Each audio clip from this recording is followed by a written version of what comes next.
لله رب العالمين والصلاة والسلام على سيد المرسلين وعلى آله وأصحابه أجمعين أما بعد فأعوذ بالله من الشيطان الرجيم بسم الله الرحمن الرحيم أولئك الذين امتحن الله قلوبهم للتقوى لهم مغفرة وأجر عظيم وقال النبي صلى الله عليه وسلم أصحابي كالنجوم بأيهم اقتديتم اهتديتم الہی دے مجھے طرز تکلم میری آواز کو تو روشنی دے مجھے افکار صالح کراتا میری تحریر کو تو روشنی دے لائق صدر احترام معزز سامعین آج کے اس باوقار جلسے میں ان اصحاب خیر کا تذکرہ ہوگا جن کے بارے میں اللہ جل جلالہ عما نواہ نے ارشاد فرمایا یہ وہ لوگ ہیں کہ جن کے دلوں کو اللہ پاک نے تقوی کے لیے خالص کر دیا ان کے لیے مغفرت کا اعلان اور اجر عظیم ہے نیز سرور کائنات صلی اللہ علیہ وسلم نے اپنی پیاری زبان سے ارشاد فرمایا تھا کہ یہ میرے صحابہ ستارے کی مانند ہے جس کی اقتدا کرو گے راستہ پا جاؤ گے دوستو حال کوئی مالک کا دستور رہا ہے کہ انسان کی ہدایت کے لیے رسولوں کو بھیجتا رہا چنانچہ حضرت آدم علیہ السلام کو بھیجا حضرت نوح علیہ السلام کو بھیجا حضرت ابراہیم علیہ السلام کو بھیجا حضرت موسیٰ علیہ السلام کو بھیجا حضرت عیسیٰ علیہ السلام کو بھیجا آخر میں شہنشاہ بطحہ تاجر مدینہ سرور کائنات خاتم الانبیاء محمد صلی اللہ علیہ وسلم کو بھیجا اب نبی کو سلسلہ ختم رسول کو سلسلہ ختم قیامت تک کوئی نبی آنے والا نہیں یہ دین آخری دین ہے یہ شریعت آخری شریعت ہے یہ مذہب آخری مذہب ہے یہی وجہ ہے کہ آپ صلی اللہ علیہ وسلم کو اللہ پاک نے صحابہ کے پاکیزہ اور مقدس جماعت عطا فرمائی کہ جس نے مذہب اسلام کو زندہ کرنے اور پھیلانے میں تن من دھن کی بازی لگا دی چنانچہ تاریخ شاہد ہے کہ ان سچے جانثاروں نے دین اسلام کی خاطر وہ قربانی پیش کی ہے جس کی نظیر پیش کرنے سے عالم انسانیت صحیح دامن اور خالی ہے یہی صحابہ ہے جنہوں نے حکم خداوندی اور پیغام محمدی کو عام کرنے کے لیے گردنیں کٹا دی عورتوں کو بیوہ بچوں کو یتیم کر دیا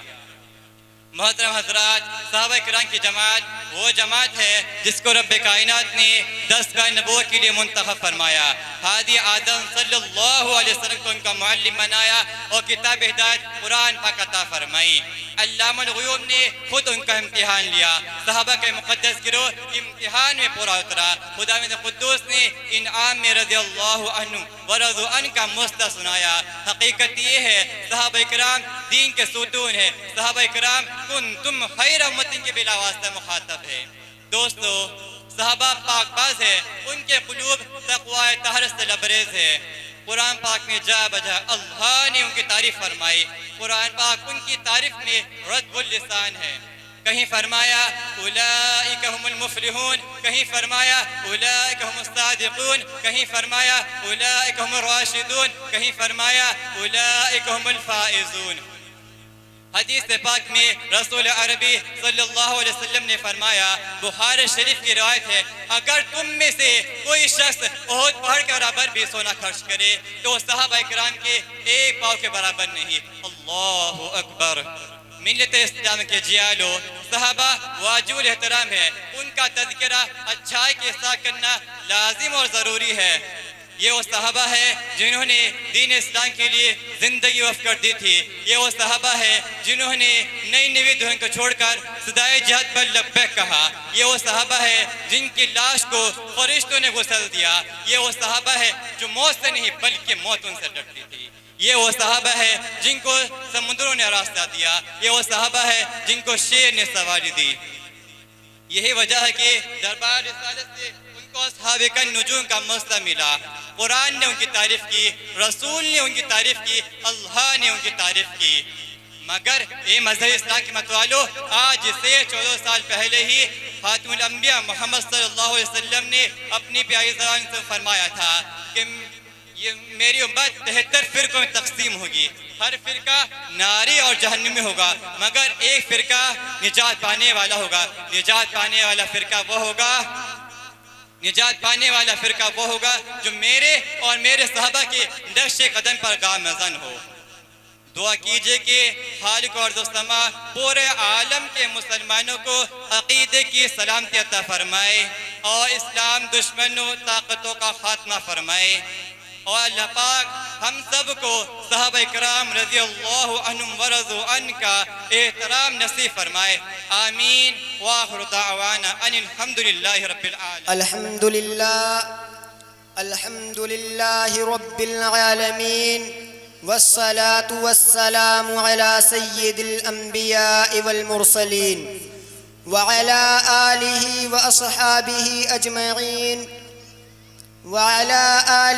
وأصحابه أجمعين وقال تبارك الله وتعالى: أعوذ بالله من الشيطان الرجيم، بسم الله الرحمن الرحيم. إنا نحن نزلنا الذكر وإنا له لحافظون. وقال رسول الله صلى الله عليه وسلم: خيركم من تعلم القرآن وعلمه. الہی رونق اسلام کے سامان پیدا کر، الہی رونق اسلام کے سامان پیدا کر، دلوں میں مومنوں کے الفت قرآن پیدا کر۔ نسیم صبح امن و عافیت ہر سو پکار آئی، نسیم صبح امن و عافیت ہر سو پکار آئی، مبارک ہو کہ اب گلشن میں قرآنی بہار آئی۔ قابل قدر جناب صدر و حضرات اساتذہ کرام و برادران اسلام اور عزیز دوستو، بندہ اس نورانی محفل میں قرآن کریم کی اہمیت پر روشنی ڈالنا چاہتا ہے۔ آپ سے مؤدبانہ گزارش ہے کہ میری معروضات کو غور سے سنیں۔ میرے محترم ساتھیوں، قرآن پاک وہ مقدس کتاب ہے جس سے ایمانی افکار اور اخلاقی قدروں کے پھول کھل جاتے ہیں۔ قرآن کریم جو رحمت و برکت اور مرکز فلاح و نجاح ہے، اللہ تعالیٰ نے اپنے مبارک کلام کو رسول اکرم صلی اللہ علیہ وسلم کی ذات گرامی پر نازل فرمایا، جو خود حافظ تھے اور حفظ قرآن کریم کی تعلیم کو پسند فرماتے تھے۔ ایک موقع پر رسول اکرم صلی اللہ علیہ وسلم نے ارشاد فرمایا کہ سب سے اعلیٰ اور بہتر وہ آدمی ہے جو قرآن کو سیکھے اور سکھلائے۔ حضرات، اپنے مقدس کلام کی حفاظت کا وعدہ خود رب العالمین نے لیا ہے، چنانچہ ارشاد ہے: انا نحن نزلنا الذکر وانا له لحافظون۔ اللہ تعالیٰ نے اپنے اس قول کی تائید اس طرح فرمائی کہ چھوٹے چھوٹے بچوں کے نازک سینوں میں اپنی کتاب مقدس کو محفوظ فرما دیا۔ تاریخ شاہد ہے کہ حفاظ کرام نے الفاظ قرآن کی حفاظت فرمائی، قرائے حضرات نے اس کے لب و لہجے کو محفوظ رکھا، کاتبوں نے رسم الخط کا لحاظ رکھا، غرضی کے ہر زمانے میں ہر فن کے ماہرین نے اپنی اپنی نوعیت کے حساب سے قرآن کی حفاظت فرمائی، اور مدارس اسلامیہ نے تمام علوم قرآن کی حفاظت فرمائی۔ یہ تمام ہی حضرات اپنی اپنی نوعیت کے حساب سے قرآن کے محافظ ہیں، مگر الفاظ قرآن رٹنے اور یاد کرنے والوں ہی کو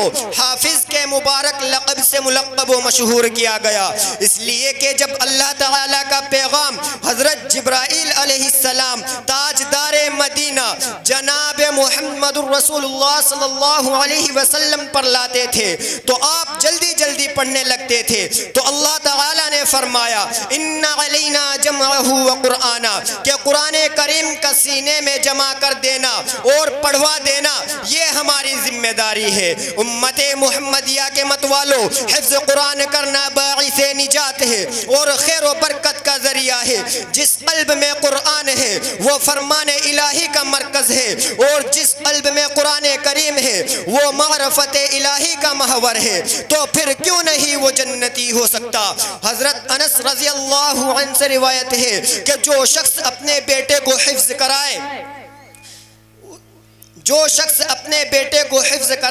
قیامت کے دن اس سے کہا جائے گا کہ پڑھنا شروع کر۔ جب بیٹا ایک آیت پڑھے گا تو باپ کا ایک درجہ بلند کیا جائے گا، حتیٰ کہ اس طرح تمام قرآنی آیات مکمل ہوگی۔ اللہ اکبر۔ ایک حدیث میں آیا ہے جو شخص قرآن پڑھے اور اس پر عمل کرے اس کے والدین کو قیامت کے دن ایک تاج پہنایا جائے گا جس کی روشنی آفتاب کی روشنی سے بدرجہ زیادہ ہوگی۔